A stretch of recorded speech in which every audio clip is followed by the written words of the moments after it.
Hi there. I just thought I would record a quick short video about some realizations that I've come to recently. When I'm talking to my kids, I like to call these epiphanies because it seems to annoy them a little bit, which is good fun.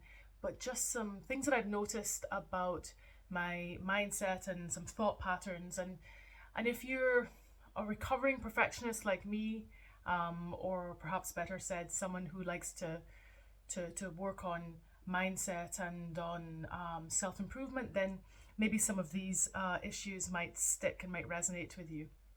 So recently I decided to start 16/8 intermittent fasting. Now, I'm not going to go into what that is, and nor am I going to promote any benefits of it or anything about that. That's sort of by the by, because it's the thinking about going into that that really, for me, is what's interesting here. And as with many things, I have no problem getting started. Once I get the bit between my teeth, I'm rearing to go. And I want to go now. So I started this. I had been reading a little bit with some things that my cousin had done, and also another woman that I follow on Facebook, and they seem to have very good results. So I thought, yes, this is the one for me in order to help me on my journey to achieve a healthy weight and a healthier lifestyle for me.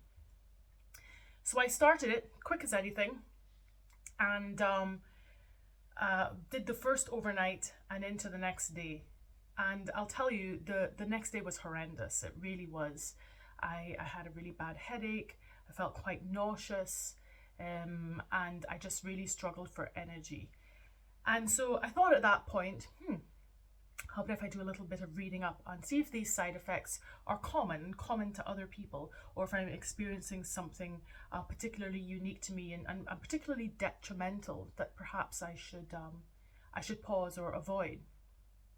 So I read quite a few things, and first of all, it sounded as though those side effects themselves were fairly common. They were pretty usual, so not a whole lot to worry about there, which was good and reassuring. But there were a couple of things that I read that really struck me.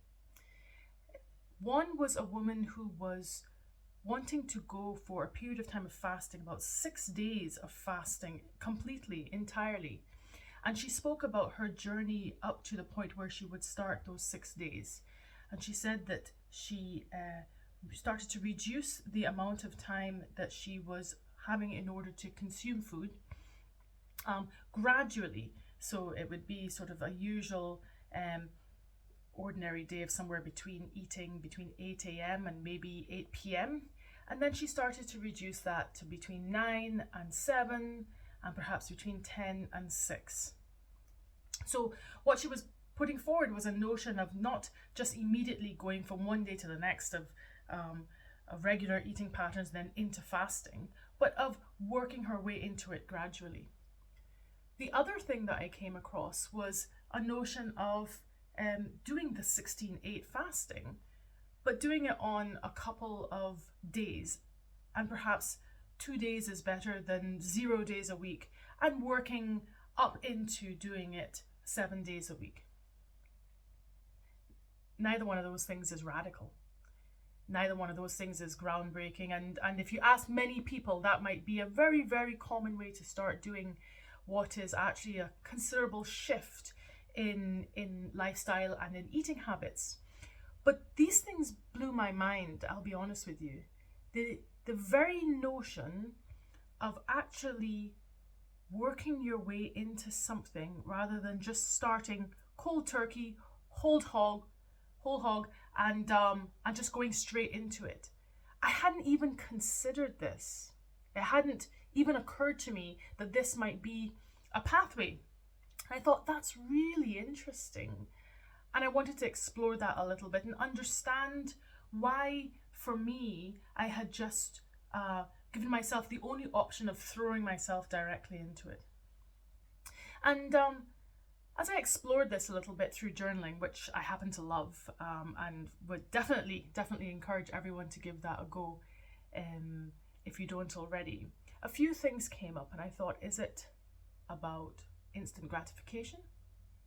And perhaps some discomfort with the notion of slowness and patience, and of not being able to move to seeing results as quickly as possible. If I'm honest, I think that there's something around a sense of a feeling of weakness, perhaps, of having to allow myself to start slowly rather than just diving straight in. A sense of perhaps giving myself some excuses for not just being able to start straight away. Perhaps even seeing it as a bit of cheating, and certainly feeling a sense of wasting time, of why bother building it up week over week and reducing this eating window by 1 hour when you could just do it straight away. So some really interesting sort of thoughts and thought processes around that, really all derived, I think, from a pressure on myself to do it perfectly. Whatever perfectly might mean, but perfectly definitely meant going straight into fasting for 16 hours and eating for 8. But all of those things that I was coming up with around excuse and weakness and cheating and wasting time, they're not exactly coming from a place of self-love, are they? Hardly coming from a place of really sort of positive inner voice, speaking to myself. And so I thought, I was really struck by that.